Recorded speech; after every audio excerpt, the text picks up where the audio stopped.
Hello नमस्कार छात्रों, आज हम बताने जा रहे हैं श्रेष्ठ विचार।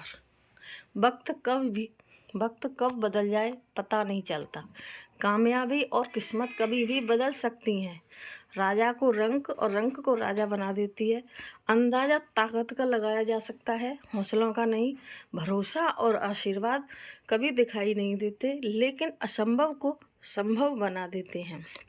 ऊंचाई को प्राप्त करने के लिए बाज बने, धोखेबाज नहीं। हौसला बुलंद हो तो कामयाब होने से कोई नहीं रोक सकता। दृढ़ निश्चय रखो, सफल होना तय है। संघर्ष से कभी घबराना नहीं। हमें संभालने वाले भगवान हैं, उनका फैसला श्रेष्ठ नहीं सर्वश्रेष्ठ है। सारी शक्तियाँ हमारे अंदर विराजमान हैं, उनकी पहचान करो। थैंक यू, धन्यवाद। सब्सक्राइब प्लीज़ सपोर्ट करें मेरे चैनल को और मुझे अपना सहयोग प्राप्त करें। धन्यवाद। थैंक यू, धन्यवाद।